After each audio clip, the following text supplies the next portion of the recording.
There's a phone call. There's a conversation recording between Epstein and Ehud Barak, who's the former prime minister of Israel.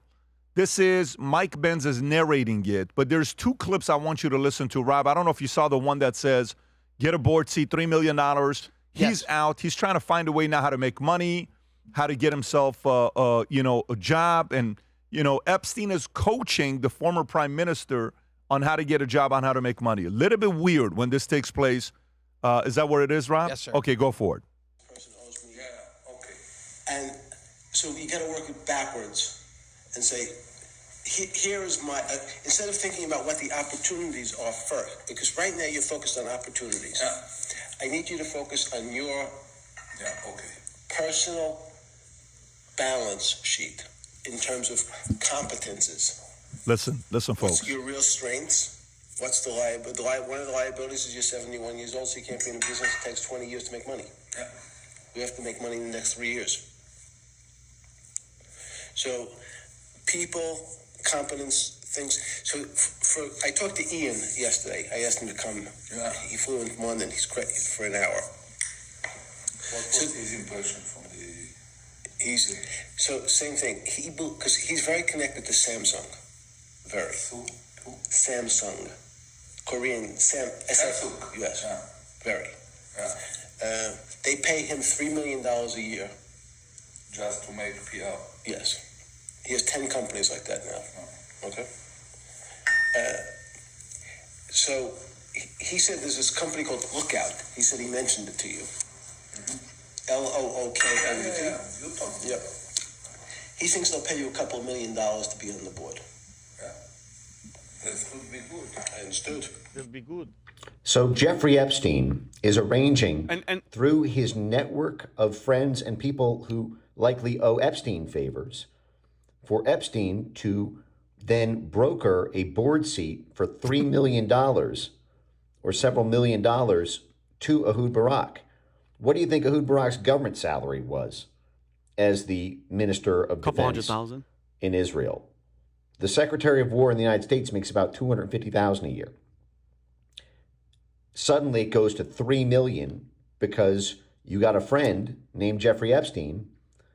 Makes who you can think. Get people to And back Mike is you. making a very good point here. This is what I want you to do, Rob. Can you go to the clip right below it where it's a 2-minute clip? You know how, go a little bit higher, Rob. Go a little bit higher on that tweet. See where it says that guy's name right there? He gives him credit, Ryan something. Let's give him credit as well. Ryan Grimm. Click on that. Go to his account. Go a little bit lower on his account. And you'll see right there. Click on that and listen to this 2-minute recording. Go for it. He thought there was two cyber companies, Lookout and even though This is I know an Peter, I never 0304. met Peter Thiel. Peter Thiel. And everybody says he sort of jumps around and acts sort of He looks- strange, like he's on drugs. Smoking, yeah. Yeah. He looks under drugs. However, he has a company called Palantir. P-A-L-L-E-N. 22 years ago. wow. T-I-E-R. Palantir is Peter Thiel's company. And Lookout. Palantir, P-A-L-A-N-T-I-E-R. They don't even know how to spell it. Yes. It's so old.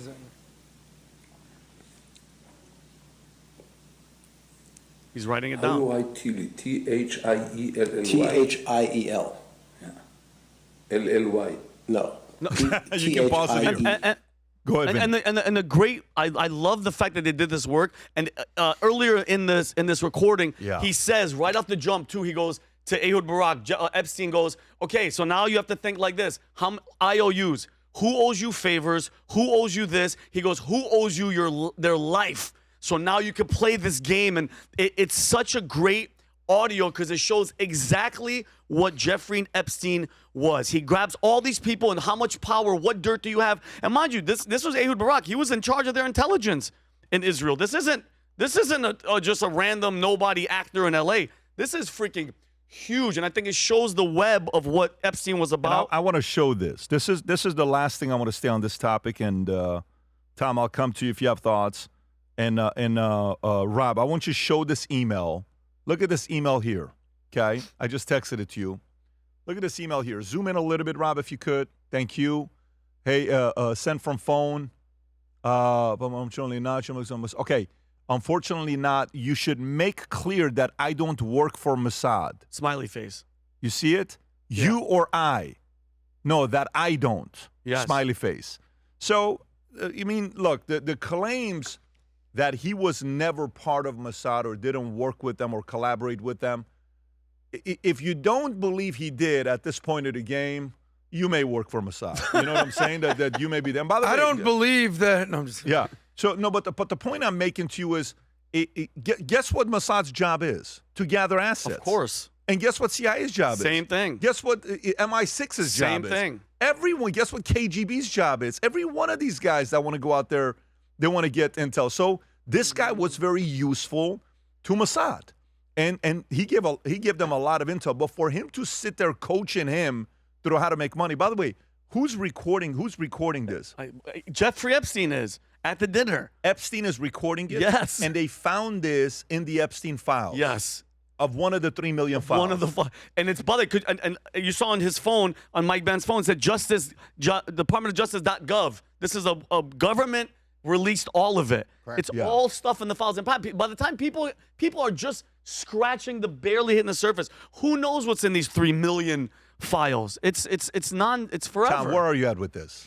Two things. If anybody doesn't realize how much pressure is coming from 20 different angles at any second on not to release this stuff, you're not paying attention. The reason this stuff hasn't been released is because there's a lot of people who got their names in it, and there's a lot of people putting a lot of pressure on a lot of people. That's why it's taking so slow to release this.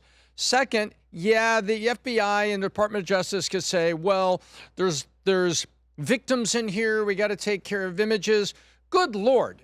Google has had technology where you could redact images and you could fuzz pictures, and Zillow fuzzes out license plates and certain house numbers on pictures of houses. This technology is out there. They could have swept through this and done it. These things haven't been released because there's a lot of people who didn't want their name out in the media the way it is now. That's my first point, Pat, is just to remind myself how much pressure is out there on the Epstein files. The second thing is, I'm not going to go through the lurid stuff that's in there, but it was really disturbing me. And if even half of these lurid episodes, up to and including human sacrifice, is true, then, man, some people need to be in prison. And so that's my second thought, is if even half of these stuff in there, you get one crazy thing written, Pat, don't you think? You see one crazy thing written, you say, okay, somebody wrote an email and that's kind of crazy, or somebody called a tip line and tried to get you in trouble. Those things What'd you happen. think about this Epstein sex scam was KGB honey trap? What'd you think about that? Could Epstein have worked with the KGB? Would the KGB been more than happy to send the KGB, by the way, and the Chinese? Let me just set you up. Maybe let me just do this. Epstein was running the world's largest honey trap operation on behalf of KGB when he procured women for his networks of associates intelligence. The release of more than 3 million new documents Epstein releases to the late credits to his incendiary claims that made by senior officials. Epstein was working on behalf of Moscow and possibly Israel when he facilitated assignations for some of the world's most powerful men. The file includes, this is where I'm going to come over to you, 1,056 documents naming Vladimir Putin and 9,629 referring to Moscow. Epstein even seems to have secured audiences with Putin after his 2008 convictions for procuring a child for prostitution.